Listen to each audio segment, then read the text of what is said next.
आइए आज सुनते हैं महाशिवरात्रि व्रत की कथा। तो बोलिए प्रेम से भगवान भोलेनाथ की जय, माता पार्वती की जय। बहुत समय पहले की बात है कि एक बार माता पार्वती ने भगवान शिव शंकर से पूछा कि हे प्रभु, ऐसा कौन सा श्रेष्ठ व्रत है तथा सरल व्रत है जो मुझे बतलाने की आप कृपा करें, जिससे मृत्यु लोक के प्राणी आपकी कृपा सहज ही प्राप्त कर पाएं। हे प्रभु, आप ऐसा उत्तम व्रत को बतलाने की कृपा करें।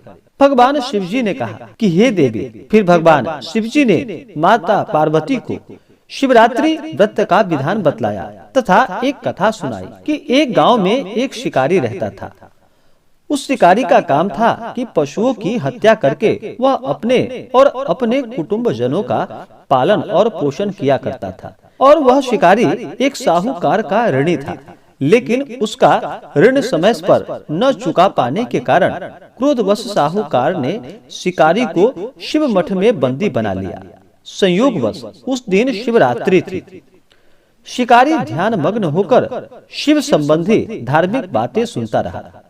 चतुर्दशी को उसने शिवरात्रि की कथा भी सुनी। संध्या होते ही साहूकार ने उसे अपने पास बुलाया और ऋण चुकाने के विषय में बात की। शिकारी अगले दिन सारा ऋण लौटा देने का वचन देकर बंधन से छूट गया।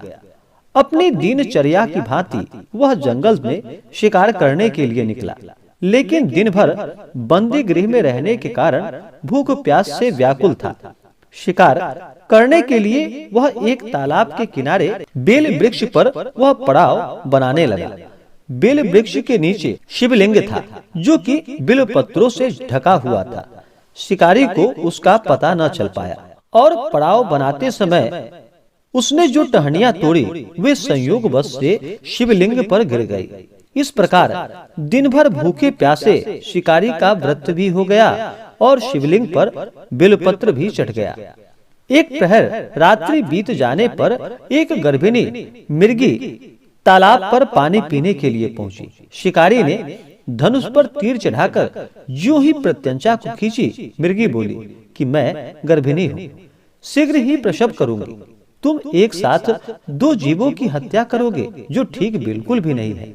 मैं अपने बच्चे को जन्म देकर शीघ्र ही तुम्हारे पास प्रस्तुत हो जाऊंगी, तब तुम मुझे मार लेना।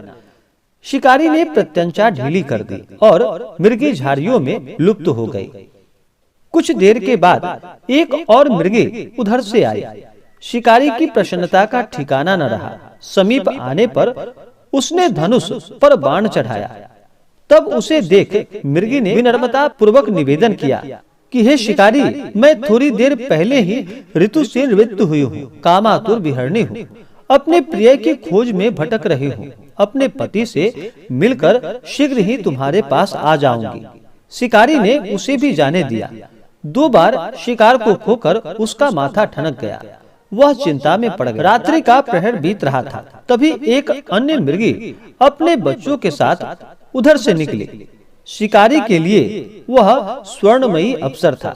उसने धनुष पर तीर चढ़ाने में देर न लगाई। वह तीर छोड़ने ही वाला था कि मृगी बोली कि हे पारधी, हे शिकारी, मैं इस बच्चे को इसके पिता के हवाले कर लौट आऊंगी।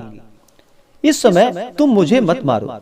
शिकारी हंसकर बोला कि सामने आए हुए शिकार को छोड़ दूं, मैं ऐसा मूर्ख नहीं।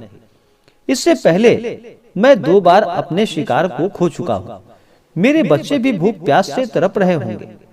उत्तर में मृगी ने फिर से कहा कि जैसे तुम्हें अपने बच्चों की ममता सता रही है, ठीक वैसे ही मुझे भी। इसलिए सिर्फ बच्चों के नाम पर मैं थोड़ी देर के लिए तुमसे जीवन दान मांग रही हूँ। हे शिकारी, मेरा विश्वास करो, मैं इनके पिता के पास इन्हें छोड़कर तुरंत लौटने की प्रतिज्ञा करती हूँ। फिर क्या था, मृगी का दिन स्वर सुनकर शिकारी को उस पर दया आ गई। उसने उस मृगी को भी जाने दिया। शिकार के अभाव में बेल वृक्ष पर बैठा शिकारी बेलपत्र तोड़ तोड़ कर नीचे फेंकते जा रहा था और फिर पांव फटने को हुई। फिर उधर से एक हिष्ट पुष्ट मृग उसी रास्ते पर आया। शिकारी ने सोच लिया कि इसका शिकार वह अवश्य करेगा। शिकारी की तनी प्रत्यंचा को देखकर मृग विनीत स्वर में बोला कि हे शिकारी, यदि तुमने मुझसे पूर्व आने वाली 3 मृगियों तथा छोटे बच्चे को मार डाला है तो मुझे भी मारने में विलंब बिल्कुल भी ना करो, ताकि उनके वियोग में मुझे एक क्षण भी दुख न सहना पड़े। मैं उन मृगियों का पति हूँ। यदि तुमने उन्हें जीवन दान दिया है तो मुझे भी कुछ क्षण जीवन दान देने की कृपा करो। मैं उससे मिलकर तुम्हारे सामने उपस्थित हो जाऊंगा। मृग की बातें सुनकर शिकारी के सामने पूरी रात का घटना चक्र घूम आया। उसने सारी कथा मृग को सुना दी। तब मृग ने कहा कि मेरी तीनों पत्नियां जिस प्रकार प्रतिज्ञाबद्ध होकर गई है, मेरी मृत्यु से अपने धर्म का पालन वो भी नहीं कर पाएंगी। अतः हे शिकारी, जैसे तुमने उन्हें विश्वास पात्र मानकर छोड़ा है, वैसे ही मुझे भी जाने दो। मैं उन सब के साथ तुम्हारे सामने शीघ्र ही उपस्थित हो जाऊंगा। इस प्रकार से उपवास, रात्रि जागरण तथा शिवलिंग पर बिलपत्र चढ़ाने से शिकारी का हिंसक हृदय भगवान शिव की कृपा से निर्मल हो गया। उसमें भगवत शक्ति का वास हो गया। धनुष तथा बाण उसके हाथों से सहज ही छूट गया। भगवान शिव की अनुकंपा से उसका हिंसक हृदय करुणामयी भावों से भर गया। वह अपने अतीत के कर्मों को याद करके पश्चाताप की ज्वाला में जलने लगा। थोड़ी ही देर बाद मृग सब परिवार शिकारी के समक्ष उपस्थित हो गया ताकि उसका शिकार वह कर सके। किंतु जंगली पशुओं की ऐसी सत्यता, सात्विकता एवं सामूहिक प्रेम भावना को देखकर शिकारी को बड़ी ग्लानि हुई। उसके नेत्रों से आंसुओं की झड़ी लग गई। उस मृग परिवार को न मारकर शिकारी ने अपने कठोर हृदय को जीव हिंसा से हटाकर सदा के लिए कोमल एवं दयालु वह बन गया।